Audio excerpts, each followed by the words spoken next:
Hi, I'm Chris Wardlaw for CarGurus, and today we're talking about the pros and the cons of the redesigned 2016 Nissan Maxima. Now, this is Nissan's self-proclaimed four-door sports car. What it really is a mid-size sedan with front-wheel drive and an upscale interior. Now, before we get started, I want to point one thing out. The car I've been driving is the Maxima SL trim level. It's not the Maxima SR model, which has a lot of performance upgrades that probably lend some credence to Nissan's marketing angle with this vehicle. Now, with that caveat out of the way, let's talk about the things that I like about the 2016 Nissan Maxima. Nissan uses a 3.5-liter V6 in the new Maxima, and this is a member of the company's VQ series family of engines. It's 60% redesigned for 2016. It makes 300 horsepower and 261 pound-feet of torque. Now, it powers the front wheels through a continuously variable transmission. I can see you rolling your eyes from here. Don't worry about the CVT. It's brand new, and Nissan has designed this D-step shifting program in it that kind of makes the transmission feel more like a traditional automatic. In fact, the whole time I was driving this car, I barely noticed the fact that it had a CVT. Only one time on my testing loop did it create that kind of steady state droning that is characteristic of a traditional CVT. Overall, I think that Nissan has done an excellent job with this powertrain. The one thing that's missing, all-wheel drive. Nissan, this car really needs that, especially a torque vectoring type of all-wheel drive. Now, another nice thing about the new Maxima is that every single version of the car comes with this new Nissan Connect infotainment system, and it includes navigation. It also includes another new feature this year, and that's Nissan Connect Services technology. And that provides things like automatic collision notification, a stolen vehicle locator. If you've got teenage drivers in the household, it's got a curfew alert, a boundary alert, a speed alert, which I think is probably important. Also, a lot of safety features are available on the SL, SR, and Platinum versions of the Maxima, including a predictive forward collision warning system. And what that means is basically, instead of just looking at the car ahead of you, that system can see two cars ahead. So it's better at predicting when you're going to need a warning or you're going to need to slam on the brakes.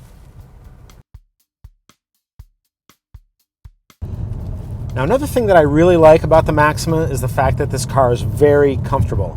Even though the interior feels a little smaller than previous generation Maximas and the car is more of a mid-size than a full-size, the seats are outstanding. A couple of years ago, Nissan started using what it calls zero-gravity seat designs. It's based on NASA research associated with space travel, and the result is exceptionally comfortable seating, front and rear.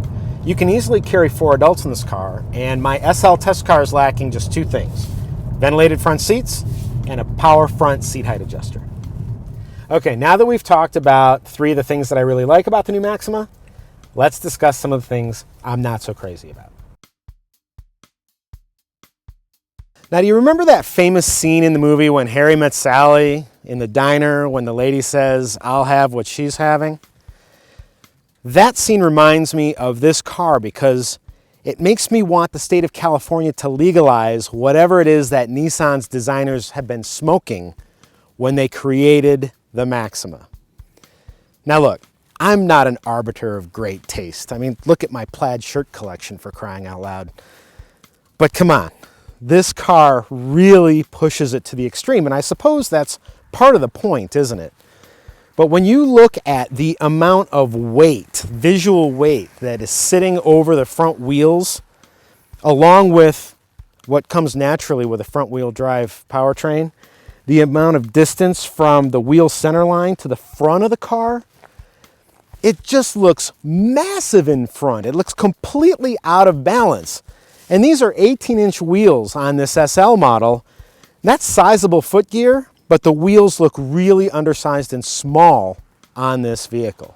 Now, these are the same design cues that debuted on the redesigned 2015 Nissan Murano, and I think they actually look really good and appropriate on a crossover SUV. But I also thought Acura's shield-style grille looked good on the 2007 MDX.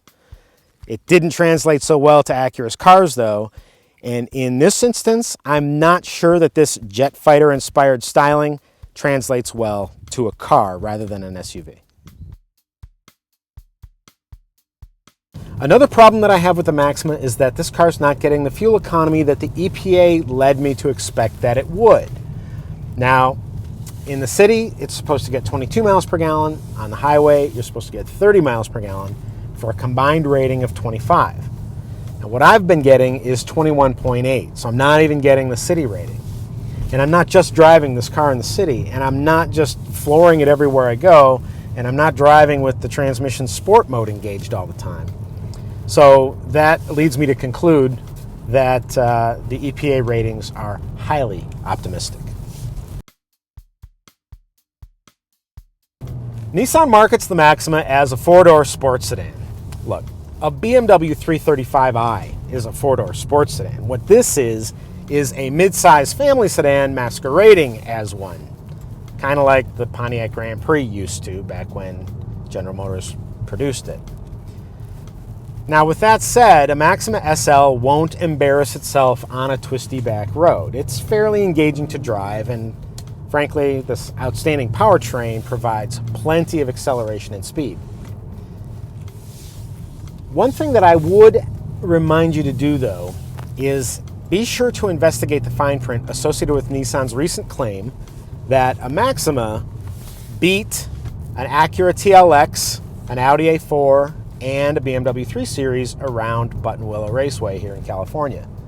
It's important for you to understand what those competing models brought to the fight and how Nissan kind of stacked the deck in favor of the Maxima. So what's the verdict when it comes to the redesigned 2016 Nissan Maxima? Should you go test drive one right away? Is this car a work in progress, or should you just cross it right off your shopping list? Look, the reality is that if you like the way this car is styled, you're going to like everything else about it, and you're probably going to drive one home from the dealership that very night. If you don't like the way this car is styled, there's nothing about the way that it drives, the interior, the technology, or anything else about the car that's going to overrule what your eyeballs are telling you. Be sure to see my full review for the Maxima on CarGurus.com, and thanks for watching.